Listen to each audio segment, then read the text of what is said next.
Цирконы, кинжалы, калибры и дроны. Стратегическая авиация РФ в небе. Крупнейший налет. Атака Путина по Украине. Киев и запад страны под прицелом. Командиров ВСУ отправляют под суд. Громкие скандалы за действия начальства, потеря позиций и ложные доклады. Генштаб готовит немедленную эвакуацию солдат. С какого направления? Столица взята под контроль военных, решающие часы перед новым ударом. Скрытые маршруты. Вторая операция «Труба за месяц». Войска РФ продвигаются под землей. В какой области на этот раз? Бунт в окружении президента, смена власти и отстранение Путина военными силами. Заявление МИД о перевороте. Реакция Кремля. Масштабные обыски в Москве. Путин направил ударные силы. Открытие второго фронта. Возвращение солдат домой. Китай призвал готовиться к ЧС в Иране. Госпитализация Нетаньяху и наказание за развлечение. Смерть американского миллионера. Об этом и не только, досмотрите.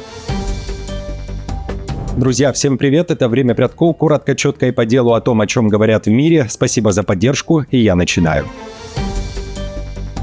Открытие второго фронта и российского наступления на страны Балтии не предвидится пока что, заявляет эстонская разведка. В Таллине уверяют, прямых признаков того, что Россия готовит новый фронт, сейчас нет.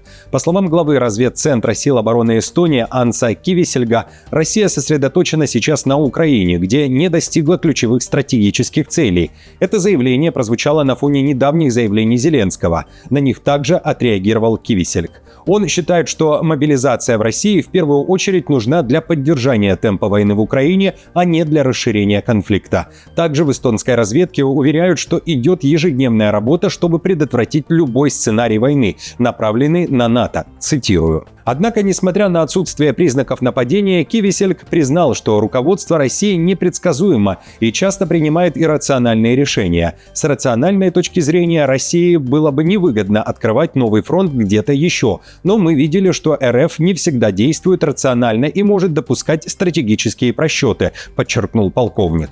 Напомню, накануне в Варшаве заявили, что Россия может напасть на одну из стран НАТО уже в ближайшие месяцы. Об этом в интервью Financial Times говорил премьер-министр Польши Туск. Крупнейший налет за последние недели. Крылатые ракеты, баллистика, цирконы, калибры и кинжалы, а также сотни ударных БПЛА. В течение всей недели украинские мониторинговые каналы, военные, а после и власти начали заявлять: войска РФ готовятся к масштабному удару по Украине. Среди целей – энергетика, военные объекты, водоснабжение. Приоритет – Киев и западные области Украины, говорилось в сообщениях. Вечером 24 апреля была отмечена активность стратегической авиации РФ. Известные ракетоносцы Ту-95 и Ту-22М3 совершили передислокацию для нанесения ударов. Первые дроны при этом начали заходить в воздушное пространство Украины еще в 8 часов вечера. Сообщалось о пуске как минимум с 4 направлений. Серия масштабных взрывов прозвучала в Шостке Сумской области, как минимум 2 десятка ударов. Город оказался под массированной атакой. После взрывы гремели в Харькове. Мэр заявил о попадании БПЛА в дом. По данным мониторинговых каналов, долетело и в Черниговскую область, город Нежин. Помимо этого, крупнейший налет на Одесскую область, порт Рени. Под ударом оказался и Днепр. Зарево после прилета превратило ночь в день. Масштабный пожар в городе и в эти минуты. Ближе к утру появились и первые сообщения о выходе авиации на пусковые рубежи, а также пуске крылатых ракет с 6 самолетов РФ. На момент записи выпуска это и вся информация. Вторая операция «Труба за месяц». Российские войска прорываются в Купянск и делают это буквально через трубы. Лишь на прошлой неделе в Украине заявляли о попытках инфильтрации военных РФ в Сумской области по трубопроводу Уренгой-Помары-Ужгород. Теперь же подземные коммуникации являются одним из главных путей россиян в Харьковской области. ВС РФ используют газовые трубы как скрытые маршруты. Параллельно россияне давят по всей линии фронта на левом берегу реки Оскол, признаются ВСУ. Цитирую. Есть проблема – это Голубовка, через которую россияне пытаются лезть к городу. Они снова возобновили попытки пролезть через Голубовку и через трубы. Там до сих пор остаются эти трубы, и через которые с большими потерями, но тем не менее россияне пытаются пролезть.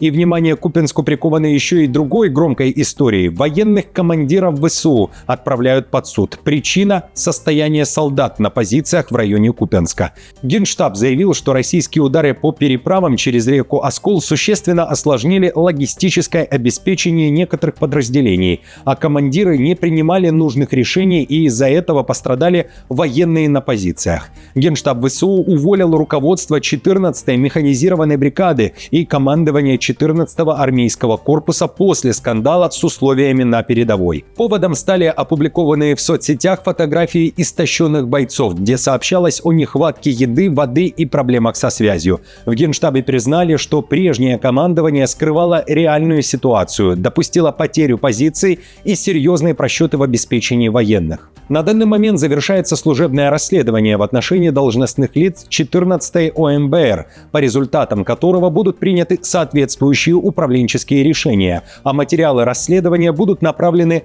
в правоохранительные органы для дачи соответствующих правовых оценок. Новое командование бригады и корпуса принимает все возможные меры для нормализации ситуации и налаживания обеспечения военнослужащих на боевых позициях. В заявлении также говорится, что продовольствие уже доставлено на позиции и при возможности будет проведена немедленная эвакуация военных. Тем не менее, история вышла за границы Украины, об этом уже пишет и мировая пресса. The Guardian вышла с заголовком, цитирую: «Высокопоставленный командир был уволен после того, как жена одного из истощенных солдат опубликовала шокирующие фотографии в социальных сетях». Немецкая пресса пишет: Киев увольняет командиров из-за искаженных докладов о ситуации. Бойцы теряют сознание от голода. А итальянская пресса следующая: украинские солдаты оставлены на фронте без еды на месяцы. Уволены 2 командира. Истощенные, кожа до кости. До такого состояния дошли некоторые украинские военные, оставшиеся без продовольствия. Конец цитаты. Представители Ирана и США на одной территории. Усиленные меры безопасности. Столица взята под контроль военных. В Исламабад стянуты силы армии. Вновь. А в ближайшие часы представители Тегерана, в частности министры иностранных дел Аракчи, а также посланники Трампа Уитков и Кушнер, сядут за стол переговоров. Об этом накануне массово сообщала американская пресса. И вновь к возможным переговорам много вопросов. Министр войны США при этом озвучил условия. Иран знает, что у него все еще есть шанс сделать правильный выбор за столом переговоров. Все, что им нужно, отказаться от ядерного оружия реальным и проверяемым образом. Иначе они увидят, как их хрупкая экономика рухнет под давлением американской силы. Блокада будет продолжаться столько, сколько потребуется, столько, сколько решит президент Трамп. Вице-президент США Джей Ди Венс при этом не отправляется в Пакистан, он остается в Вашингтоне и будет на подхвате. Готов вылететь только в случае, если переговоры покажут реальный прогресс. В то же время Иран заявляет, никаких переговоров с американцами никто вести не будет. Глава МИД Ирана Аракчи написал, что едет совсем по другим вопросам. Уверяет, что начал турне в Исламабад, Маскат, а потом и к Путину в Москву. Цель – координация с партнерами по двусторонним вопросам и консультации по региональным событиям. Иранские медиа после опубликовали сообщение, в котором обвинили США во лжи. Цитирую. Американские официальные лица и СМИ уже более 10 дней сочиняют историю о новом раунде переговоров и почти ежедневно публикуют несколько ложных материалов о якобы начале переговоров. В одном из самых странных случаев американские СМИ и официальные лица более 3 дней утверждали, что вице-президент Трампа Венс уже в пути, а Венс так и не прибыл к месту назначения. В то же время Axios пишет, что переговоры будут и состоятся они в понедельник. Тем не менее, в СМИ появляется и информация о том, что в ближайшие дни также возобновится война на Ближнем Востоке. Китай сделал официальное заявление, и это обращение в первую очередь к гражданам КНР. Тех призвали не летать в Иран, а если они уже там, то быть готовыми к чрезвычайной ситуации, говорится в сообщении дипмиссии. Тайная госпитализация премьер-министра. Нетаньяху скрывал свой диагноз из-за войны с Ираном. Накануне он заявил, полностью победил рак простаты. В официальном медицинском отчете канцелярии главы правительства уточняется, в конце декабря 2024 года 76-летнему Нетаньяху провели успешную операцию по лечению доброкачественной гиперплазии простаты. Но позже плановая МРТ выявила крошечное подозрительное образование, а дальнейшие анализы подтвердили раннюю стадию рака без метастазов. Нетаньяху прошел лучевую терапию, которая, согласно отчету, дала полный результат. Опухоль исчезла. Сам премьер заявил, что публикацию отчета специально отложили на 2 месяца, чтобы не дать Ирану использовать его состояние в пропаганде во время войны. Он подчеркнул, что сейчас находится в отличной физической форме. Вы меня уже знаете. Когда мне вовремя сообщают о потенциальной опасности, я хочу решить ее сразу. Это верно и на государственном уровне, и на личном. Так я и поступил. Я прошел целевое лечение, которое устранило проблему и не оставило от нее следа. Я прошел несколько коротких процедур, читал книгу и продолжал работать. Пятно полностью исчезло. Слава богу, я преодолел и это. Бунт в окружении президента, смена власти и отстранение Путина военными. Заявление про возможный военный переворот в России сделал польский министр иностранных дел Сикорский. В интервью итальянской газете «Курьера делла Сера» он заявил, что Путин оказался в стратегическом тупике и получает искаженную информацию от военного руководства. Сикорский отметил, что угрозы из Москвы, включая ядерные, стали привычными для Варшавы, но их все равно необходимо воспринимать всерьез. Он обвинил Россию в ведении гибридной войны против Европы. По его оценке, Россия утратила наступательный импульс на фронте в Украине, однако проблема усугубляется тем, что генералы не докладывают Путину реальное положение дел. Сикорский также говорит, что Путин стал заложником собственных амбиций и утратил прежний прагматизм. Он также указал, что внутри России растет напряжение, но выражать недовольство крайне сложно из-за усиления репрессивной системы. По его словам, в стране сейчас больше политических заключенных, чем при Брежневе. В этом же интервью Сикорский намекнул, что Путина могут снести военные, а переговоры с Украиной может вести уже его преемник. Процитирую. И колониальные войны обычно заканчиваются при другом руководстве, а не при том, которое их начинало. Здесь, в Риме, мне не нужно вам напоминать, сколько императоров было устранено с исключительной решимостью их же преторианской гвардией. Проблема диктаторов, вступивших в войну, заключается в том, что они боятся, если они завершат конфликт без очевидной победы, их власть окажется под угрозой. Боюсь, что для Путина неудачная война предпочтительнее, чем опасный для него мир.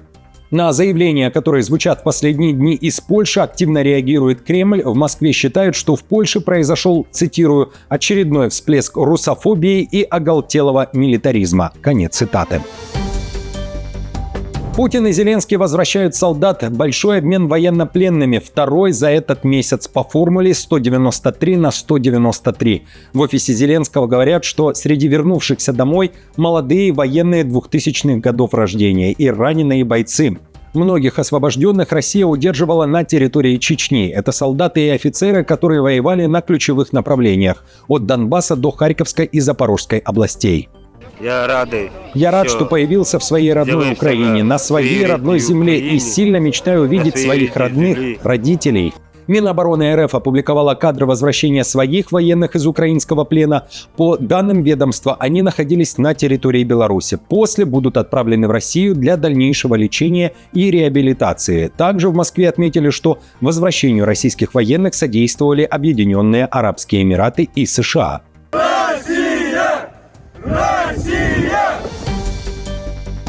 Путин направил ударные силы. Напряжение у берегов Британии. Проход корабля полного оружием через Ла-Манш. Внимание британской прессы приковано к фрегату адмиралу Григоровичу, который сопровождает группу российских судов, включая грузовое судно «Спарта», которое связывает с перевозкой военной техники. Этот проход у берегов Британии выглядит как демонстративный вызов угрозам британского премьера Стармера перехватывать суда теневого флота РФ, пишут СМИ. «Спарта» вошла в пролив у Дувра и движется на запад, предположительно в сторону Египта, уточняет The Telegraph. В составе группы также идут подсанкционный танкер генерал Скобелев и судно обеспечения академик Пашин. Ранее «Спарту» связывали с поставками техники в Сирию и переброской военных грузов между российскими базами. Процитирую. По оценкам, теневой флот России состоит примерно из 700 судов и перевозит около 40% российского экспорта нефти. Эти суда избегают задержания, регулярно меняя названия, электронные идентификаторы, владельцев и флаги. С момента обещания Стармера ужесточить меры против российских судов под санкциями, более сотни судов теневого флота, как считается, прошли мимо Великобритании, игнорируя позиции премьер-министра. Громкие обыски в Москве, повторный заход силовиков. Те ворвались в московский офис крупнейшего российского издательства «Эксмо». Книжный гигант снова под ударом. За последние несколько дней это второй штурм издательства. Обыски проходят в рамках дела якобы о взятках за продажу экстремистской литературы, пишет ШОТ. Топ-менеджеров издательства подозревают в том, что редакция худлитературы за откаты без документов отпускала со складов запрещенные в РФ книги, зная, что их будут продавать детям. Напомню, на днях силовики задержали гендиректора и еще 3 сотрудников «Эксмо». Задержания начались после показаний бывших сотрудников подконтрольного «Эксмо» издательства Popcorn Books, которых держат под домашним арестом с прошлого года по делу об экстремизме из-за распространения ЛГБТ-литературы. При этом весь топ-менеджмент после допросов отпустили без предъявления каких-либо обвинений. ШОТ акцентирует внимание на том, что сотрудники издательства якобы знали, что книги будут продавать детям. О каких именно документах идет речь и почему редакции было необходимо давать взятки для выпуска книг, не уточняется. Миллионер-охотник погиб под ногами слонов. Трагедией закончилась сафари для 75-летнего американского миллионера Эрни Дозио, известного коллекционера голов экзотических животных. Об этом пишет Daily Mail. ЧП произошло в африканской Габоне. Вместе с профессиональным охотником Дозио выслеживал редкую антилопу. Однако вместо добычи наткнулся на стадо из 5 самок слонов с детенышем. Испуганные животные мгновенно пошли в атаку, в густых зарослях у людей не было шансов, слоны, бегущие со скоростью около 40 км в час, буквально смели охотников. За смертельное сафари, отмечает издание, Дозио заплатил $40 000. Слоны были настолько скрыты в густых зарослях, что появились словно из ниоткуда. Профессионального охотника с мощной винтовкой отбросило в сторону. Он получил серьезные травмы и потерял оружие. В итоге Дозио остался только с дробовиком, и слоны затоптали его. Друзья, на этом все. Спасибо вам большое за поддержку. Как всегда напомню, оставьте свой лайк, комментарий и сделайте репост. И до встречи уже завтра.